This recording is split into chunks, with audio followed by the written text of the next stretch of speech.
Hello, beautiful people. Hello, beautiful world. Welcome back to my channel. I am Ashlee Renise, and if you're new, welcome to the family. In today's video, we will be talking about habits. And I know there's been a lot of conversation around habits, especially at the beginning of the year.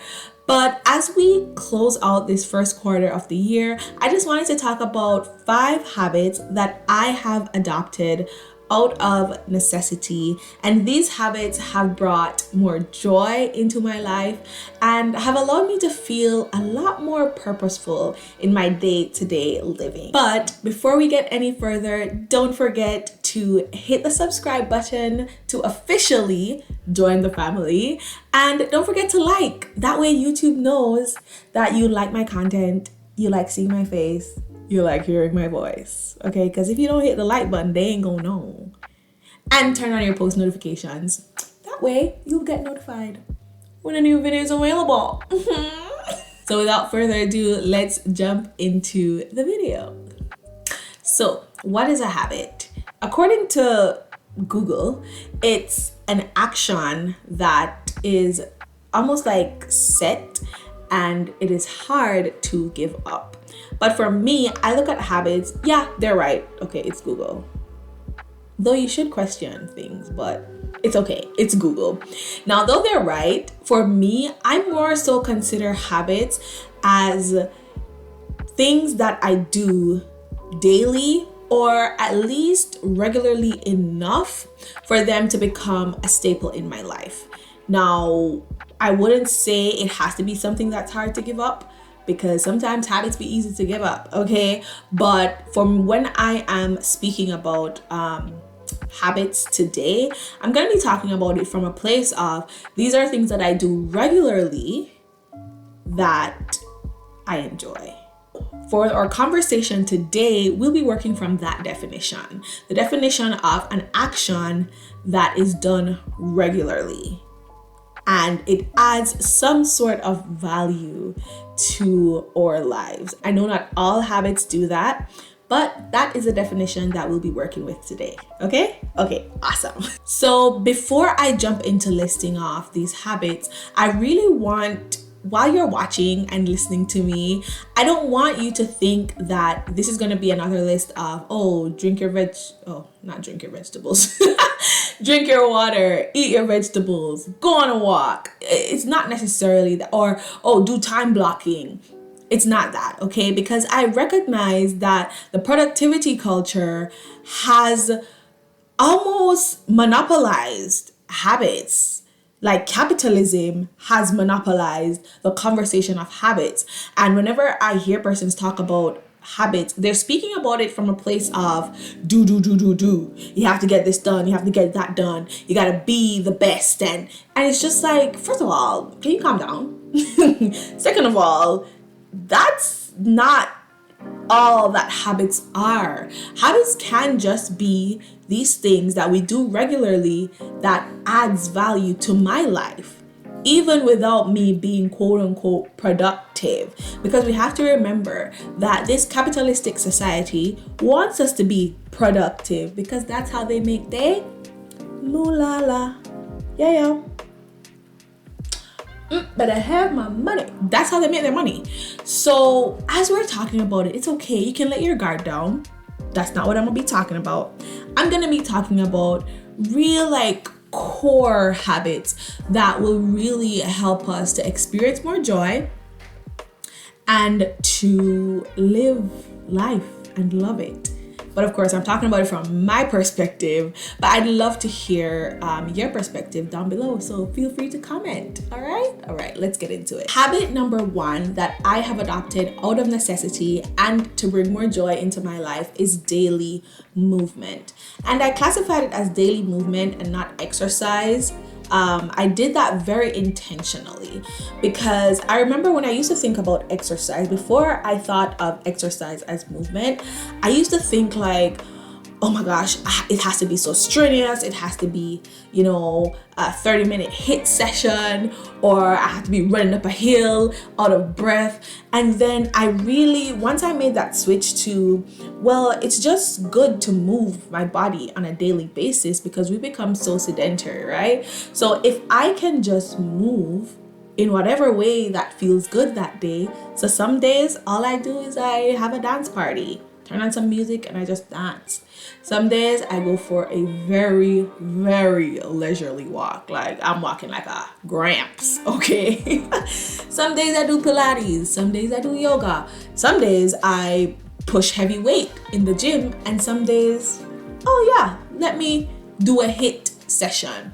But I recognize that just first of all, making the switch from exercise to movement and recognizing that I get to move my body and seeing it as a blessing, just that alone, first of all, starts to bring joy into my life. But then the actual act of doing it, it's like showing myself love and appreciation. This body, this temple that God has provided me with, I am showing it some love and appreciation. And you know what that does? That raises my self-esteem, because why? I know that I take care of myself, okay? I take care of my body. And that allows me to feel so much better about myself. And it also allows me to have more energy to be better able to serve others. And continuing on with the daily movement habit, I've always sort of struggled with my weight. And I put struggled in air quotes because I didn't know I was struggling with my weight until society told me I was struggling with my weight. Like I was okay. But, as I grew older, I remember I started university and I knew that my grandma had diabetes, right? Like I know that she would take her pills in the morning, take some at night. I knew that, but it didn't click until I think I was in first year or second year, and her pancreas basically stopped producing insulin. So she had to inject insulin into her body, right, in order for her to have insulin. And at the time when it happened, I was really like shaken up. I was like, wait, what? And I don't know, it kind of rocked my world where I was like, oh my gosh, I need to really just start looking at this as a way of taking care of myself. And I think that's when the shift in my mind started happening from exercise to movement. Like I just need to take care of myself, how I eat, everything. And of course, I grew up with my grandma. So the same foods that gave her diabetes, she was feeding me. Now, she was feeding me from a place of love because that's all she knew. But I recognized that at the end of the day, my health, my joy, my energy is my responsibility. And I had to take that into account. So I moved to Canada after finishing university. And I was in a really, really dark place. Like where I was living, the whole situation, it was just not good. Okay, and I remember, guys, I used to order Uber Eats, 2-piece Popeyes, spicy, with fries, biscuit, and drink, like every other day. Because I was home, I was depressed. I didn't even know I was depressed.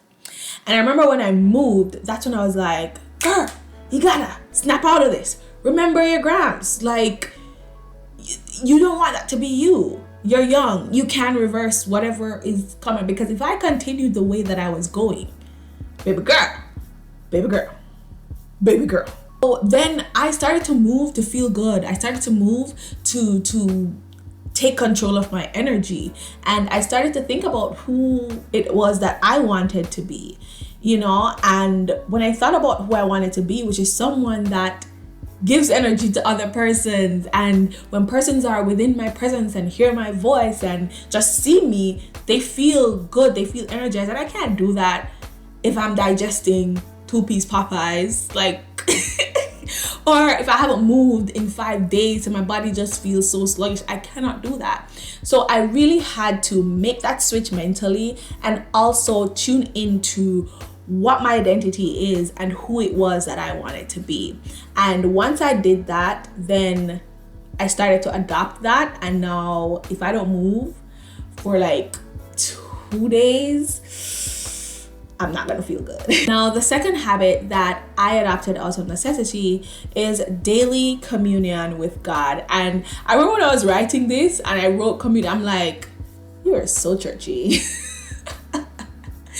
Because I didn't want, and then I was like, I don't want it to sound too religious, but that was the word that came to me, and that's what I'm saying. But it's just daily time with God. I remember I found a journal that I had, I think it was 2019, and I wrote down my goals for the year. And one of my goals was to have daily devotions. And that's because there was a time in my life when that did not happen. I was going to church every week, okay, singing, serving, doing other things, but I wasn't meeting with God every single day to hear what he had to say to me, to read his word, to just be in his presence, to dwell in his presence, right? And it's so funny because I look back at 2019, I see that journal entry, and then I look at today, and it's like, it's something that I do as soon as I get up. And I know persons are like, okay, so how did you implement that? And I literally feel like I recognized how much better my life is when I do it. And it's funny because God will pull you in by showing you, hey, you need this. So he pulled me in by showing me that when you meet with me, your day goes better. When you meet with me, your mental health is so much better. When you meet with me, you're happier. When you meet with me, you're less stressed. So I got pulled in by that. And then I started to recognize that there's so much more than what I get when I meet with God, right? When I do that on a daily basis, I feel compelled now to serve others. And just in case you don't know, all of our purpose is in service. It's in service somewhere or another. So if you're feeling like you don't have any purpose, just know that it's in serving. And if you don't have that drive to serve, it just may be because you're not spending that time and allowing God to shower you with his presence for you to then feel like, oh my gosh, I have to give. So that habit really helped me personally to just be more joyful and be more purposeful and more intentional with my life. It also elevated my thinking because when I get to meet with God, I am exposed to how big and how infinite he is. And then I think, but hold on.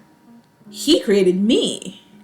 So I must have a little tips of that greatness. I must have a little, something of that brilliance. And with that elevated thinking, it's almost impossible to sit too deep and too long in the lies that comes to our mind. Habit number 3 for me is setting boundaries. I know persons don't look at setting boundaries as a habit, but remember what we said. It's going back to our definition from the beginning. We're using this definition.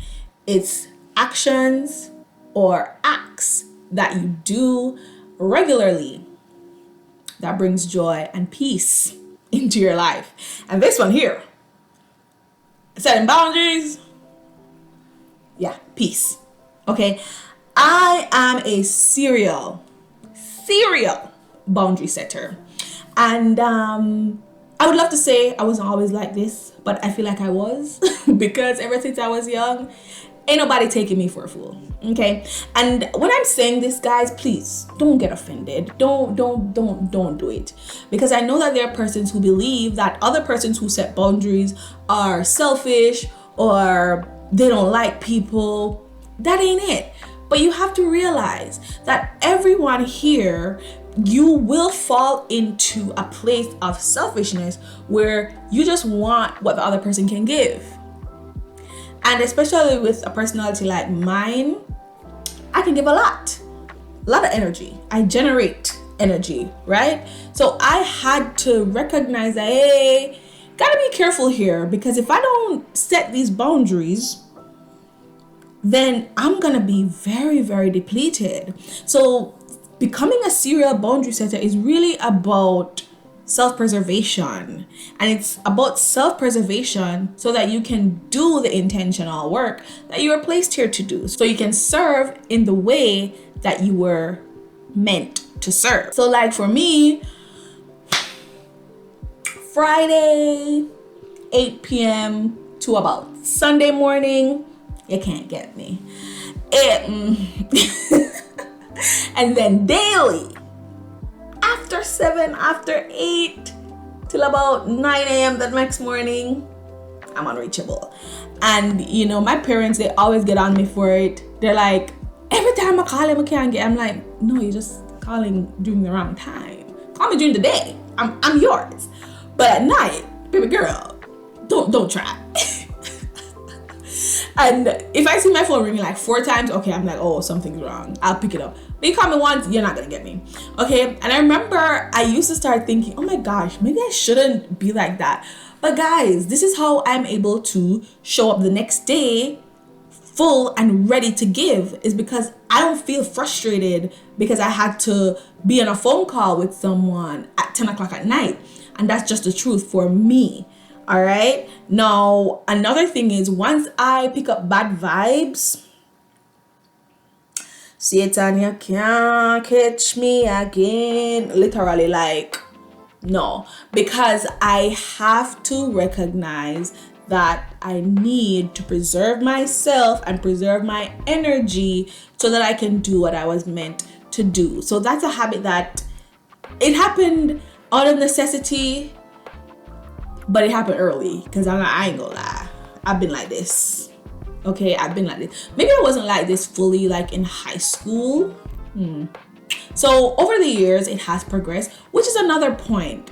It's that when you know, as you get older, some of these habits that you have, the good ones, it's okay if they evolve. It's okay if they get more extreme or less extreme, but you just have to make sure that you're analyzing and assessing it to ensure that it's always in line with who you want to be and where you see yourself, where you're headed. Because you don't want it to be on the extreme side, but where you see yourself is on the not so extreme, right? So it's okay if they evolve, just make sure that it's in alignment with your vision.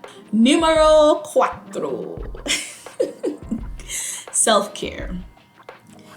I have a nightly skincare routine. It's it's like wash my face, toner,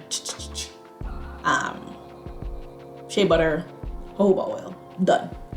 But what it does, it's also going back to that first one, the daily movement, where I'm taking care of myself. So I remind myself every night that someone loves you, that someone is me, because I take care of you, skin. I love you so much that I'm willing to take care of you. I'm willing to take that 5 minutes to just show you some love. Just my face. Just show you some love. And what it does is, especially at the end of the day, for me personally, after you've gone through the day and you know you've depleted a lot of your energy, you've given a lot, you have to sort of start replenishing. So I recognize that this life can be very depleting. There's a lot that is required just to live on a daily basis. So I use my skincare routine, that habit, that self-care habit, as a way of like pouring back into my own cup. Closing out the day by filling myself back up. And there's some nights where the day was just crazy and I spend that extra time by steaming my face, doing a mask, all of that. And it doesn't have to be like that every night. It can literally just be something really, really short. But the essence, the foundation is that it is reminding me that you are loved and it's refilling my own cup. And the last habit is connecting with people that I love. I moved to Canada in 2017 and I had really, really strong connections with every person that was in my life at the time. My family, my friends, both from church and from school, really, really strong connections because I personally like to form deep connections. And I know for some persons, there's no way you can have deep connections with so many persons. But for me, I think because of how my personality is, I understand persons very, very easily, and I just get people, right?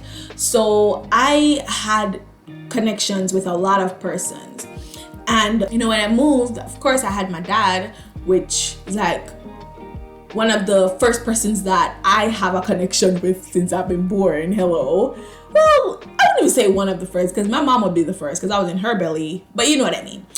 And I had my dad, but it was so weird to me because it's like, oh my gosh, every person that I love is not here, right? And it was then that this habit started forming, where every day I would talk to at least one person that I cared about outside of Javed, because we were always talking. But I would make sure that I call someone, even if it's just a text, something like that.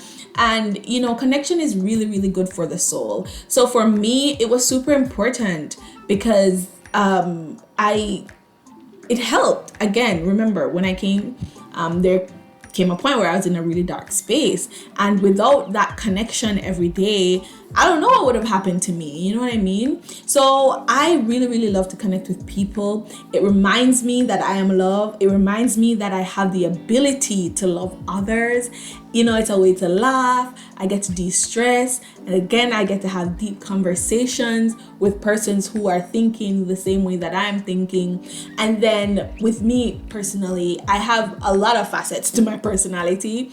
And it's like different persons can bring out different things in me, right? And I enjoy that. So that is another habit that I adopted, that really, really just it did me a lot of good. It did me a lot of good.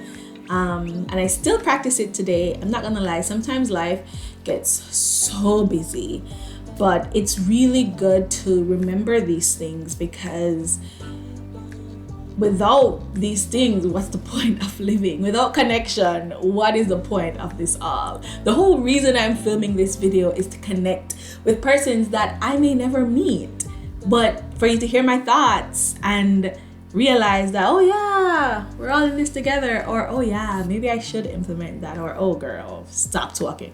But it's still connection. All right, beautiful people, we have come to the end of the video. I'm not gonna lie, I really liked filming this one. But I just want to thank you. I thank you so much for being here with me, listening to me chat on, okay? And I would love for you to leave in the comments below one habit that you have adopted out of necessity. You can expound on why you did it, or you can just put the habit. But I'd love, love, love to hear it. And don't forget to go ahead and subscribe to the channel. I'm trying to get to 1,000 subscribers, every YouTuber's first goal. Yeah. So I'm trying to get to 1,000 subscribers. Don't forget to like and share this video with someone. I hope it sparks conversation in your circle. And if not, it's okay. You can converse with me by commenting down below. So again, thank you so much for being here, and I will see you in the next video. Bye.